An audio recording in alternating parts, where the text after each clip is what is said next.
Well, Jax, I think you might be getting a little bit ahead of yourself, Emily said, picking up the helmet that I usually kept around for and holding it in her hands, leaning against the motorcycle. I mean, after all, you're already talking about putting a team together for the races.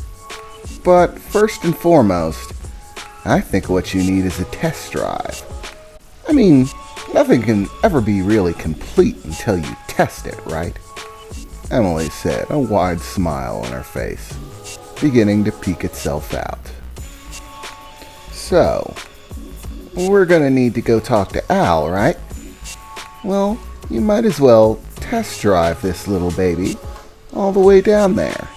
No sense in putting a team together until you know it works properly, right? It was obvious that Emily was curious about what a motorcycle equipped with a third-generation XPC engine could really do. She wanted a joyride. That's alright, because I had no problem giving her one. If she wanted a ride, she'd get the ride of her life. Okay, Emily. You want to see the motorcycle get a test drive, right? Go open up the front door while I get ready and pull the bike out. Oh, and you're going to want to stay clear of the door.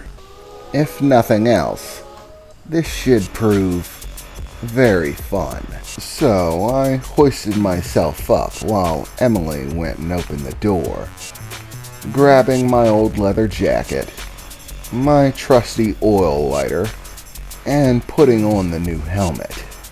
Taking a seat on the bike as Emily opened up the door and activating the system, turning the key to the engine and hearing it roar to life. That intense hum and thrumming, that glow beginning to emanate through the entire steel mill. Whoa, that sounds crazy, Emily said, putting on her helmet and taking a few steps back away from the door. Well, let's see what you got, she said, waving me out. There was still a lot of equipment and clutter surrounding the motorcycle, but luckily for me, I didn't really have to move it. I revved up the engine, pulling the trigger on the handle, activating the jets. A massive outward gust of wind shot from underneath the motorcycle as it began to lift off of the ground. Some of the objects on the ground began to move around, blown by the stiff breeze.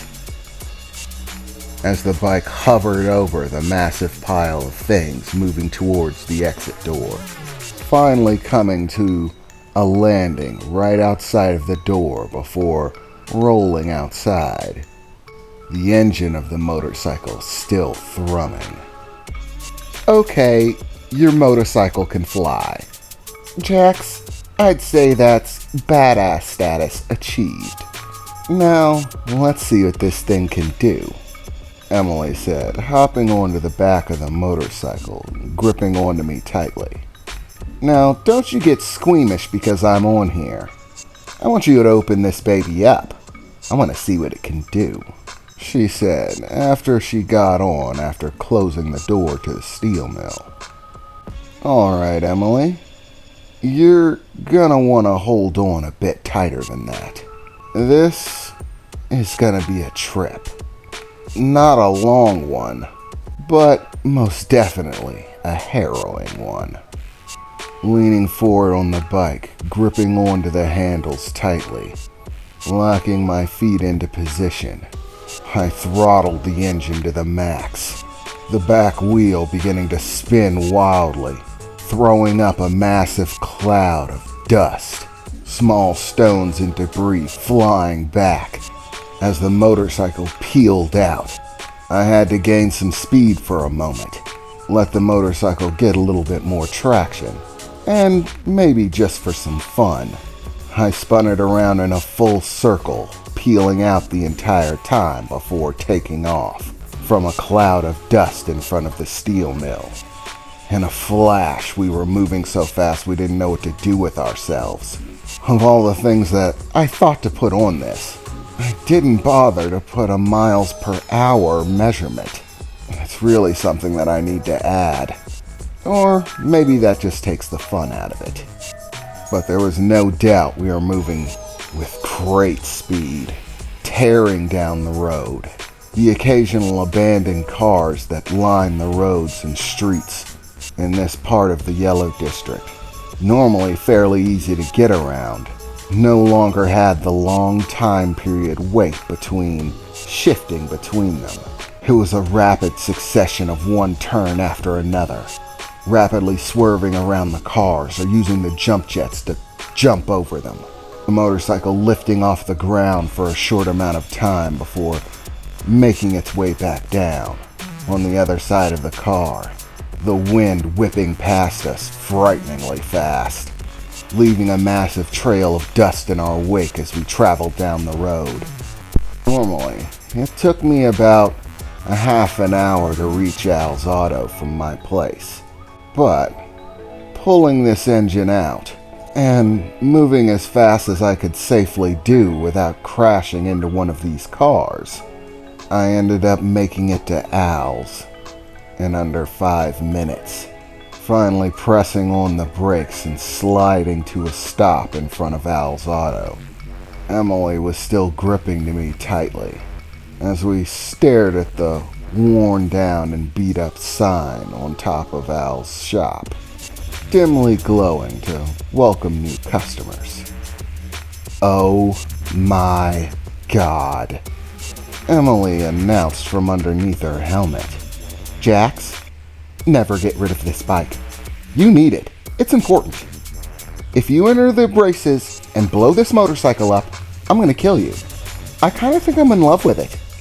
I have never moved that fast in my life. It was awesome. Are you sure we can't go again? I mean, just back to your place and then right back here to Al's. It wouldn't take that long, right?" I laughed a bit to myself, looking back at Emily. "Oh, you think that was fast? Truth is, I really couldn't open her up on this road. There were far too many obstacles for me to really push it into the red. In a straight open runway, I could have gone much faster." "Yeah, Jax, I'd say it's settled. I love your motorcycle. And when we get to one of those open runways, you are absolutely taking me." I smiled as I began pulling the motorcycle into Al's Auto, choosing one of the open bays and pulling the motorcycle to a stop, and seeing Al sitting there inside of the workshop bay, watching me pull the motorcycle in. Well, I'll be damned if you wouldn't look at that. That's a hell of a nice looking bike, kid. I hope it was worth all of the time, money, and effort you spent on it. To be honest, it definitely looks like it is, kid. Damn, that looks like a piece of automobile. You're gonna let me check the engine on that, right?" Al said, as I turned off the engine and pushed out the kickstand for the motorcycle, me and Emily hopping off.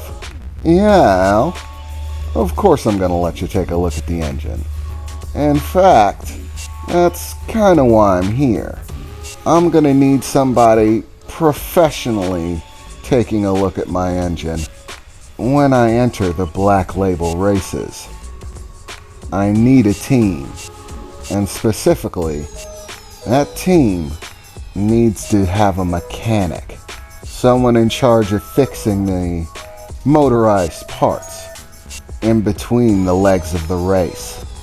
So, when I thought of someone that I'd trust to work on an engine, and I was using to keep me alive, of course, my first thought was of you, Al.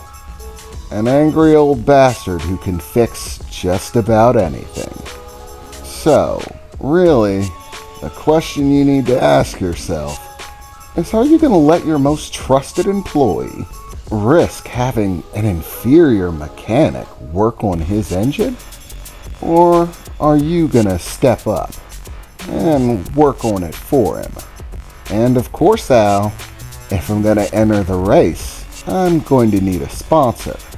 Someone who's going to get a lot of business advertisement, basically free. Sound good, old man?